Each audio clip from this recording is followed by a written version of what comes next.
IPL 2024-এর প্রথম qualifier ম্যাচটি Kolkata night Riders এবং সানরাইজার্স হায়দ্রাবাদের মধ্যে খেলা হয়েছিল। এই ম্যাচে কেকেআর সব দিক থেকেই হায়দ্রাবাদকে হারিয়েছে। একতরফা ম্যাচে হায়দ্রাবাদকে 8 উইকেটে হারিয়েছে কলকাতা। হায়দ্রাবাদ কলকাতাকে 107 রানের টার্গেট দিয়েছিল, যা কেকেআর 38 বল বাকি থাকতেই লক্ষ্য অর্জন করেছিল। এই জয়ের সাথে সাথে কেকেআর আইপিএল 2024-এর ফাইনালে পৌঁছানোর প্রথম দল হয়ে উঠেছে। তবে কেকেআর এবং এসআরএইচ এর মধ্যে খেলা ম্যাচে কিছু রেকর্ড তৈরি হয়েছিল। আসুন আজকের ভিডিওতে এই রেকর্ডগুলিকে এক নজরে তুলে ধরবো।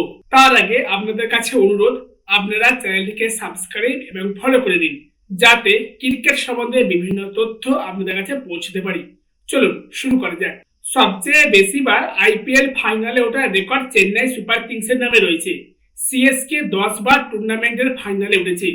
দ্বিতীয় স্থানে রয়েছে মুম্বাই ইন্ডিয়ান্স, যারা 6 বার আইপিএল ফাইনাল খেলেছে। এখন এই তালিকায় তৃতীয় স্থানে উঠেছে কেকেআর, যারা চতুর্থবারের মতো আইপিএল ফাইনালে উঠেছে। এখনো পর্যন্ত রোহিত শর্মা, এমএস ধোনি এবং ডেভিড ওয়ার্নার আইপিএল প্লে অফে অধিনায়ক হিসেবে 2 বার 50 বা তার বেশি রান করেছে। এখন এই বিশেষ ক্লাবে ঢুকে পড়ছেন শ্রেয়াস আইয়ারও। তিনি অধিনায়ক হিসেবে প্লে অফে 2 বার 50 বা তার বেশি রান করেছেন।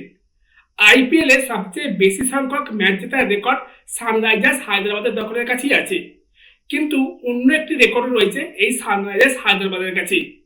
সেটি হলো কম বল খেলে ম্যাচ জেতা। যেমন 2024 সালের আইপিএল এ হায়দ্রাবাদ লখনৌয়ের বিরুদ্ধে 62 বলে এবং 10 উইকেটে ম্যাচ জিতেছিলেন।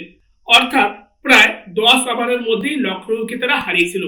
হাতে 7 বল বাকি থাকতেই ম্যাচ জিতে যাওয়ার রেকর্ড অবশ্যই হায়দ্রাবাদ দলের কাছেই আছে। এবার এই তালিকায় দ্বিতীয় স্থানে উঠেছে কলকাতা নাইট রাইডার্স। 38 বল বাকি থাকতেই প্রথম কোয়ালিফায়ার ম্যাচে হায়দ্রাবাদকে হারিয়েছে কলকাতা। প্লে অফে কেকেআর এর সবচেয়ে বড় জুটির রেকর্ড বলেছিলেন মানবিন্দর বিসলা এবং জ্যাক ক্যালিস। দুজনের মধ্যে 136 রানের জুটি ছিল। দ্বিতীয় অবস্থানে রয়েছে ভেঙ্কটেশ আইয়ার এবং শ্রেয়াস আইয়ারের জুটি। দুজনের মধ্যে ছিল 97 রানের অবিচ্ছিন্ন জুটি। যাই হোক, 4টি রেকর্ডের কথা আপনাদেরকে জানালাম। এইরকমই ক্রিকেট সম্বন্ধে যাবতীয় তথ্য পাওয়ার জন্য চ্যানেলটিকে সাবস্ক্রাইব এবং ফলো করে রাখুন। ধন্যবাদ।